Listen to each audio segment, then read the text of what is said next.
Yes. Okay. All right. Good evening, everyone. Welcome to another edition of Life Planning and Career Clinic. It's been an interesting time so far. We've been discussing the fundamental principles of succeeding in the college of life. We've come to understand that indeed we've not been to life before, right? So we have to try to learn how to actually live, right? It's not going to be just imputed in us as birth. So there's an intention, take intentional steps to learn. As you know, with me is Mr. Bamdele Ayemi, and we'll be answering major questions regards these principles that we are looking at, right? That we discuss the law of greatness and still look at something exciting. All right, so Mr. Bamdele Ayemi, good evening. It's always awesome to have the discussion. How are you today?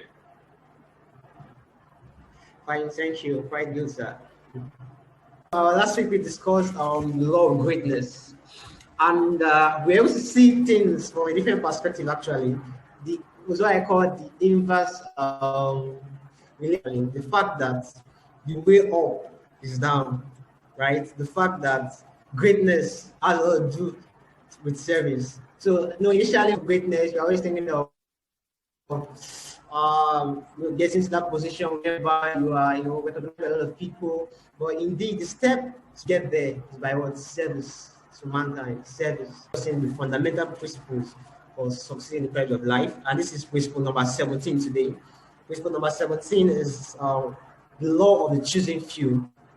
Now, when I looked at this particular principle, it seemed I was in a bit of dilemma actually because it sounded ironic.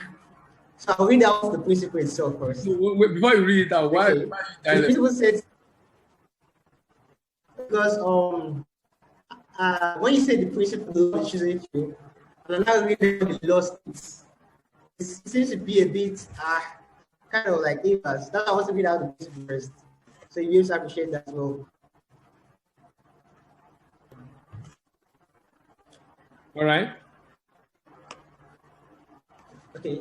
So opposed to the way of salvation, new ideas and opportunities in life, but only few take action to enjoy the benefits. Now, when we say the law of the chosen few, a couple of things come to mind, right? We have a number of people, right? And a particular number is being selected. That's the perception of that statement. No. In this case, maybe that's just for nomenclature. Not that someone chose them; they chose themselves by virtue of the decision they took. So it's not like someone selected them from just a decision they took. I mean, based on the decision they took, they chose themselves. So it's not like someone selected them. So we put things in perspective. Okay. Yes.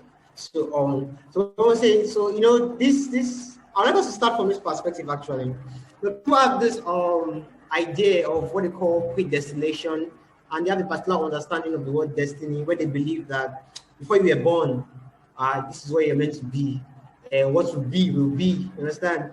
So they believe there's this predetermined destination for their lives, and so it's sort of impacts the way by which they live actually. So based on this perspective, actually, how can you put the law of choosing few in a better light for us? Still, by that question, you are still going back to what I'm trying to correct. And when we say choosing few, the choosing is based on the decision people choose and are taken, not because something predestinated them to evil or to good. Everybody is. If I was to go, I mean, since in this conversation, the foundation for the truth we talk about is scriptures. If I were to go back based on that, then the plan of God for everyone is good. But does not mean everybody will end good, depending on the decision that the person take along the line. So our decision significantly contribute to eventually what our outcome becomes. So imagine someone that got pregnant.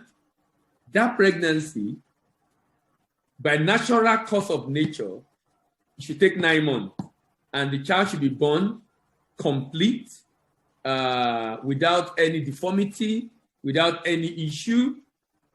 But the decision the mother take in the course of that child growth can make the child become deformed. The things he eats, the drug he takes, can make that child become deformed. But that's not what is intended if he has done what he's supposed to do. So the decision that that mother is taking in the course of that child growth is going to determine the outcome of the child at the end of the day. So will you say, oh, the child is predestined to have this kind of... It's the mother that took that decision. It's a decision. So when I talk about the law of chosen few, the chosen few is not because someone predestined that these few are the one that will do great. It's mainly because the decision they take. Mainly because of the decision they take. So, and that's very important. And that's telling you how vital and important decision is in our life. That what our life ultimately turn out to become is likely as a result of the decision we are taking. So every day we live our life on the currency of decisions. Every day we live our life on the currency of decisions. And those decisions we take to a large extent determine how our outcome of our life becomes. Now, the reason why it's chosen few is because only few, unfortunately, tends to put into practice the principles that make life work better. Only few. Because someone must be foolish for wisdom to have value. Everybody cannot be wise. So only few are wise. Because what it takes to be wise requires a lot of discipline. And not everybody have that kind of discipline. So because not everybody will be able to do what is required for them to be disciplined, at the end of the day, only few are able to actually eventually do something reasonable or something credible or something great with their life. Well, that's kind of explains it better. The fact that choices the choices we make will determine whether indeed this is few according to that criteria, the number of people that actually make use of their life. I want to be able to put these principles in very extreme situations, like the illustration you gave about the mother and the child. There we can see that the choices that affected the child are not his own choice of his mother. Yeah. As long as he's born deformed. Is that what? As long as he's born deformed. Yes. Okay, so as that child is born deformed, yeah, he is a victim of a choice.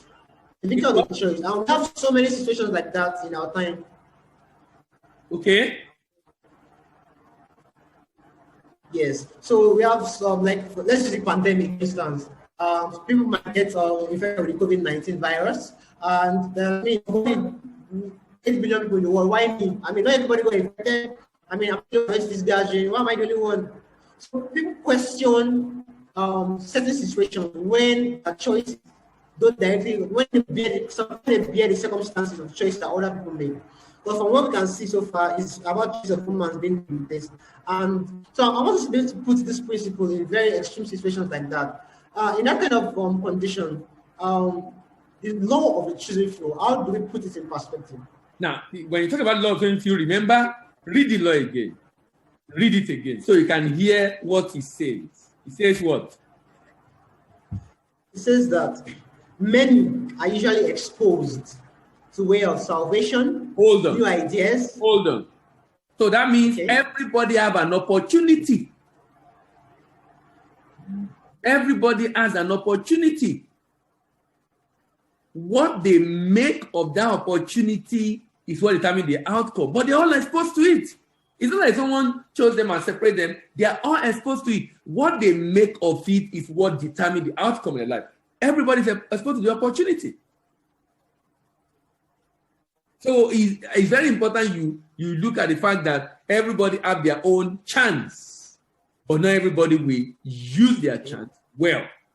But everybody will have that chance, one way or the other. You know? Okay. So let's yeah, go ahead.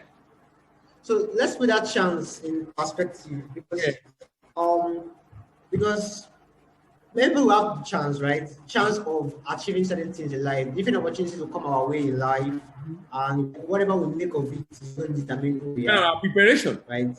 But our preparations, okay, more like our preparations to take advantage of those opportunities or those chances that come our way.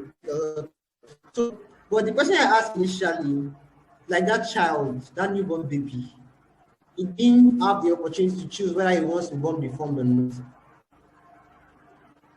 Right. So in that choice, so it was presented, it was not basically presented, it was a victim, we can say, of someone else's choice. Right. So he can decide that is an opportunity. I'm taking us somewhere. I want to have that conversation, but let's look at what we are looking at. Many are exposed to the same idea, opportunity in life. So you are bringing the baby in that is inside the mother's womb. It's not exposed to the opportunity. I'm talking about a situation where you have many people, maybe a lot of students in a class, a lot of people in a church, a lot of people in a school. I think they are all exposed to the same, or they all go for a seminar.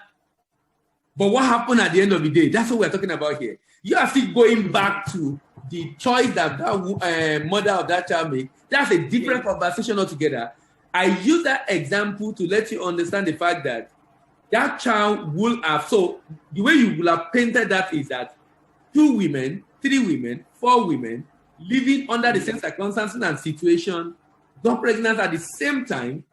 If they take the right thing together in the same environment, in the same experience, they are all exposed to that.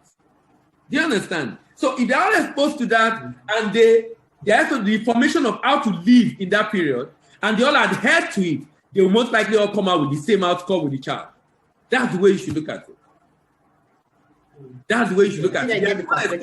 If you are looking at the outcome now, the child is the outcome of their life.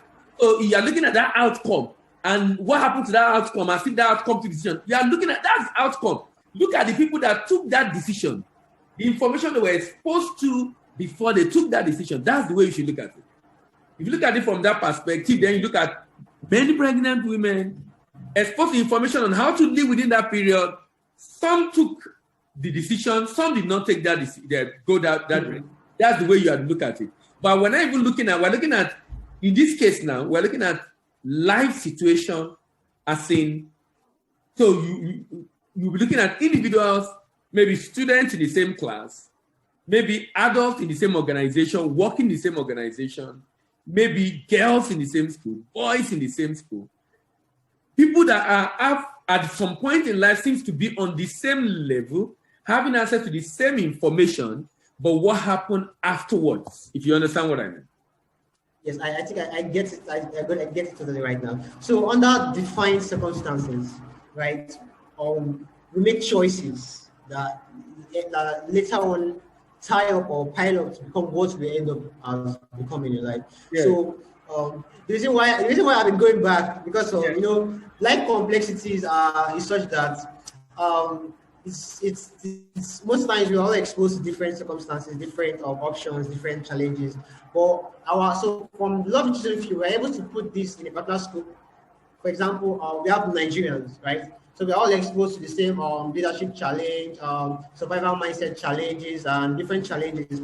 But I know Nigerian people come out great, people come out as mediocre. So giving the same problem, the same challenges, whatever we make out of it is indeed what's said about.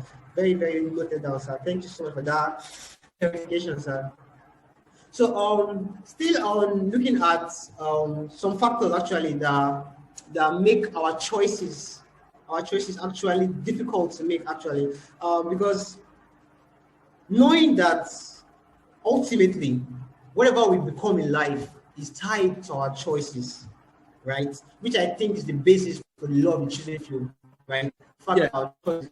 So I would say that actual acts of progress that actually causes anomalies in certain circumstances.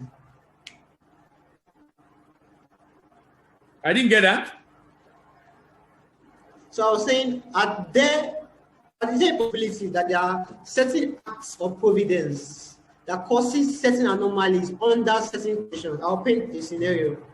For example, someone in the same class, in the same department, right? were exposed to same lecturer, same course content, same hours of same opportunity to study, right? But you've discovered that this person, although he's always taking advantage of this opportunity, he's always studying. In fact, he does not study, but someone else appears to be performing better under the same situation. So in that case now, if you look at the choices they make, one is making even more choice in terms of being hardworking diligent in the studies. But under the same condition, under the same situation, they are not producing the same result, right? So people, so what are your insights, sir? Are you talking about two people that are students? Two people in departments, same department, exposed to the same course, given the same amount of hours to study. But we discovered that one person, despite the fact that he does more studying, more practicing. Can you hear me now? Yes, I can hear you. Go ahead. All right. So this, I suppose, the same situation, the same department. Okay, we're using the case of the department now. Same department, same course, same lecturer. Now they both have to study, right? They have the same hours in the day. Now both of them study.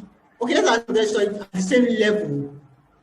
We find out that upon assessment of performance, one produces more result than the other, despite the same effort being imputed. So what's your insight on that, sir? Despite the same effort, because you see them all carrying book and going to read. That's the way. That's what makes you to join despite the same effort. The question is, when they carry the book in front and they are reading, are they all reading? Are they all? So if they carry the book in front for 3, 4, 5 hours, the two of them 5 hours, are they doing the same thing? Which technique are they using to study? How much time are they get distracted on their phone? How much time they go out to gist? You're not there to be able to put the two of them under the same condition. Even if you put them and you're observing that, you don't know what's going on in their mind. So you really cannot say with the same effort because you don't have any metric to measure that effort. Measure it. You don't have any metric. This is why that they will all carry go to the class at the same time does not mean they are all reading at the same rate. And even if they are all reading, you see them, they are using different techniques of reading. So, I mean, you won't be able to. What you should understand in this life is that there is something called law of cause. If you put in the effort and you do the right thing, you will get the right result. So, if two people seem to be putting the same effort, one getting result, another getting result, something is wrong with the one that's not getting result. Either there's something wrong with maybe the way he's reading technique, or he doesn't even understand what he's reading because he didn't have a very, very good foundation or something. I think you can't really say because they are putting that same effort, they are putting this. Sorry, it appears they are at the same time. You can't say they are putting the same effort. Okay.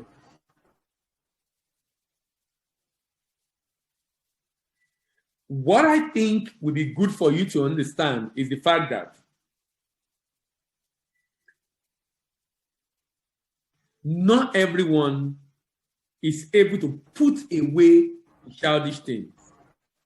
Not everyone is able to put away the childish things. And I think for me, I think that's one of the reasons why. The fact that it takes a lot of discipline not to be a child, not to think as a child, not to understand as a child, to really become mature. So the maturity is not really based on age. It's actually based on the development of the mind and the discipline to be able to live consciously. And not everybody have attained that in spite of the growth in age that the people have. I think that's the real issue we need to talk about. I think that's the real issue that is causing what we're talking about that is happening. So in essence, I'm saying that for us as individuals, we should not be surprised. Because of the principle, you should not be surprised at the way the world is, that the few are ruling the majority. We should not be surprised at all.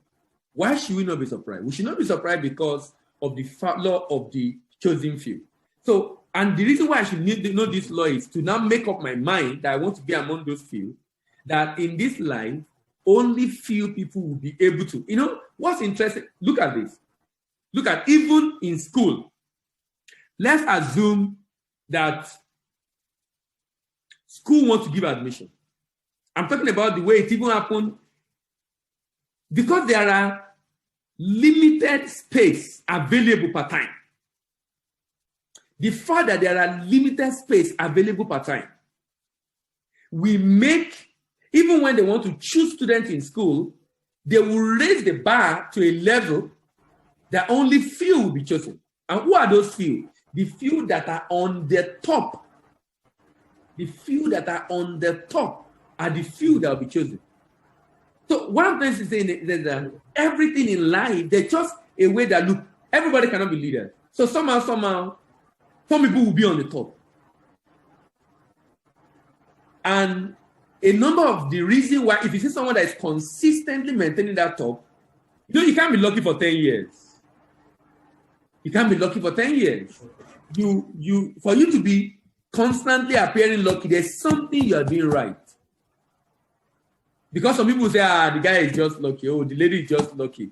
And because he's just lucky, then they wish it away and not looking at the fundamental that is making that person to be able to achieve what he's achieving.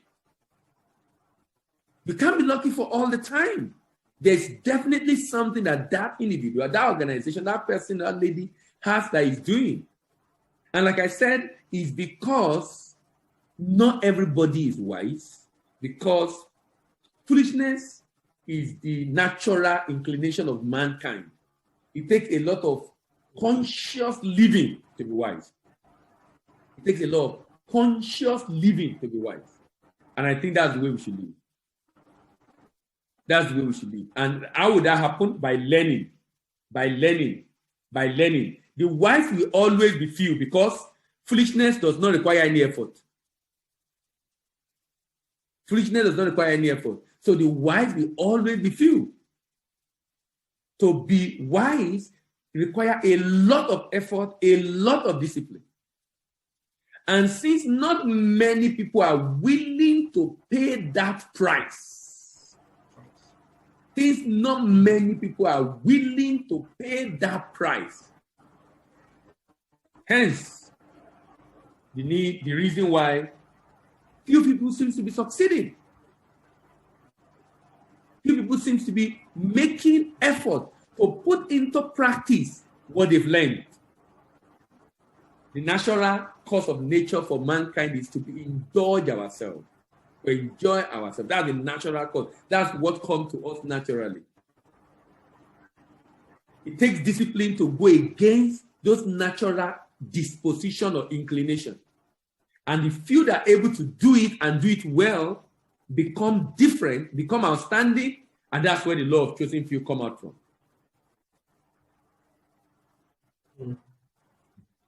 That's very insightful, sir. The fact that it's not actually mysterious. It's not actually mysterious. The fact that exactly. Get the point. That's exactly what I'm trying to point across. It's not like so because the way you sound before, it looked like there's some mystery behind it. That's how it's a principle, you know. And that's why even in scripture, Christ said, wide is the way that leads to destruction, narrow is the way that leads to eternity in heaven. But only few will find it. Only few will find it. Why? Because of the same reason. Because they have to make a decision. Only few will find. So it is just the way it is. Because I mean, it's like what is common in the society is also what influences the people the most. If a society is full of a lot of foolish ideology and foolish idea, of course, a lot of people are going to pick up that foolishness. If the society is full of wise ideology, wise philosophy, and wise idea, a lot of people are going to pick up that wisdom. So for one reason or the other, it just happened. Because that's the prevailing experience in that environment.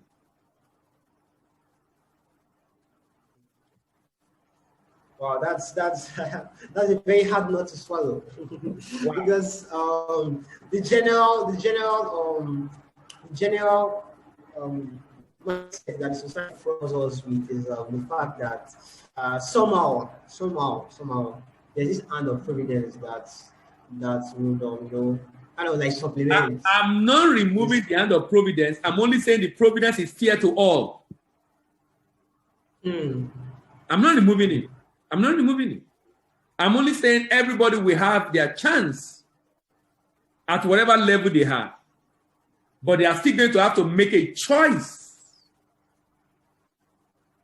It's choices we make. All of us live every day on the currency of choice.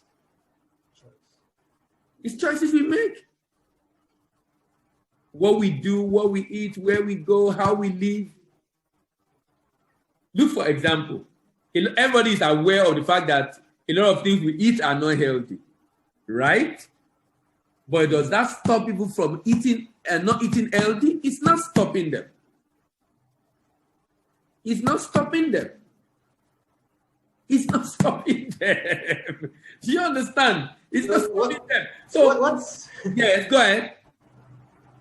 So what's intriguing again is the fact that despite the fact that our environment actually presents us those choices that we actually take from, right? Our environment gives us the options of the choices, right? Yeah. So it's very from a perspective. I don't know if you are seeing it the way I'm saying it. It's as if you are in a large drum, right? And there's rice, there's beans, there's yam, and you have to choose what you want to eat. But you cannot take anything that is outside that drum, inevitably.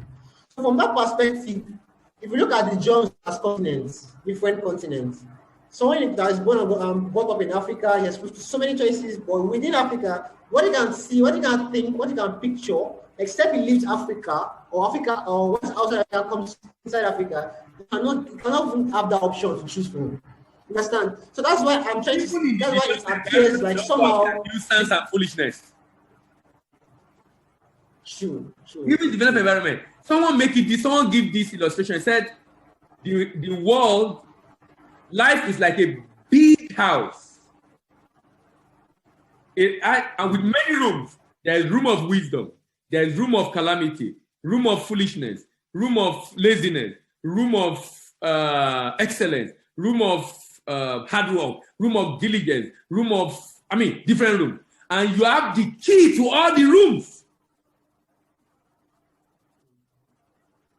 But the one you open is what you see. So your action is opening a door. Your action is opening a door. Your choices is opening a door. If you don't like what you see there, close the door and look for another one. If you don't like what you see there, close the door and look for another one. Close the door and look for another one. So it's important to realize the fact that all of us, and it's good to have that mindset, because when you begin to say some people are lucky, some people have that, you will not make effort again. You think, okay, you are not just lucky, you don't have the opportunity, you don't have the but that's not true. That's not true. Some might just have some opportunity than the other. That's to tell you that all of us, we didn't come to this world to achieve the same objective. All of us have our assignment. Yeah. So there's some things that come your way that is also based on what you are called to do. That you are called to do. So just do what you are called to do. So don't compare yourself. Yes. Those opportunities they have, maybe because of the assignment they have or what their life is supposed to be about. Do your own part. No assignment is greater than the other, even though we do much more than each other because of resources at our disposal, opportunities at our disposal. But the fact is that we can all fulfill our assignment. Bringing that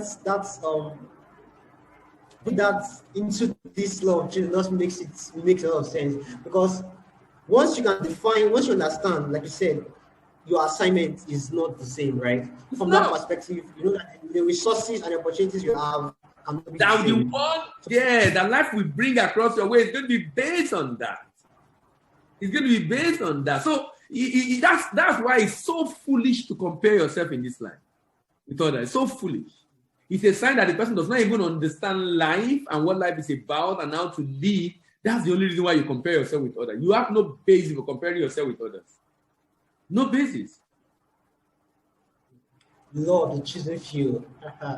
So we've seen so far that choices are very, very peaceful, and the fact that there's no what else we are doing the wishing.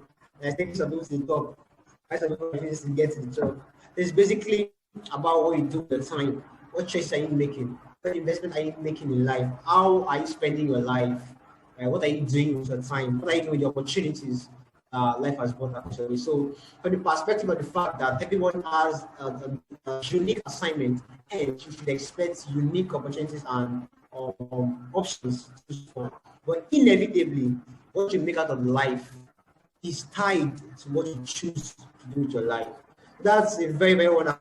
So I'm looking at our time and as a group for going for a long time. So to wrap it up, sir, I want to just say a few things about getting around the challenges that one face when trying to make a choice. So you've been able to make us see that it's depending a lot on us, right? But I want you to share a bit of light on some events and some situations may seem so difficult. For example, a person that grew up in the slum and face maybe the worst, what you can call the worst kind of life, and he's thinking that you guys don't get it. You guys don't get it. What I'm feeling now. So from that perspective, I want you to share a bit of maybe words of instructions or encouragement from that person going to that perspective.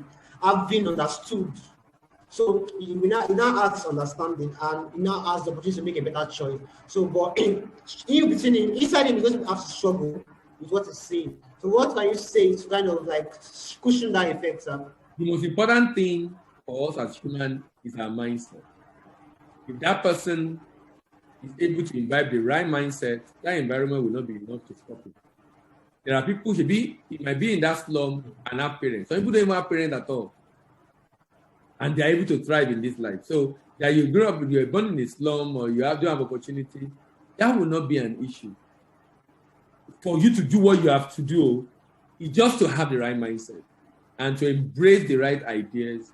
And when Providence bring the opportunity to be able to change that mindset, to embrace it, because it has to take a decision to accept the mindset. If we have opportunity to be able to meet people, read books, or that will be able to change that mindset. But the way he approaches it also eventually will determine if he will remain in that place or if he will not be able to remain in that place. Thank you so much, sir. So, good news, everyone. It's in your hands. Sir? That time I've spent already, so we can round up. Yes. So, basically, the summary of everything is it's in your hands, right? To choose to live the life you want to live is totally in your hands, right? So nothing can stop you, no environmental limitation, no factor. What is just you yourself. Sabami, thank you so much for your exposition on the law of the chosen few. So any closing statements, sir? What we discussed today explains the reason why few are rich, few are wealthy, few are leaders, and few are outstanding. We all have a choice to be whatever we want to be, particularly in an area of calling. The law of chosen few is to let you know that there will be few that will be able to be outstanding in life in different areas and in different fields. What you have, the opportunity you have as an individual is to know that this exists, the principle in this life, and you make up your mind to be among these. Thank you very much for listening again this week. See you next week and have a wonderful week. Bye-bye. All right, sir. Bye, sir.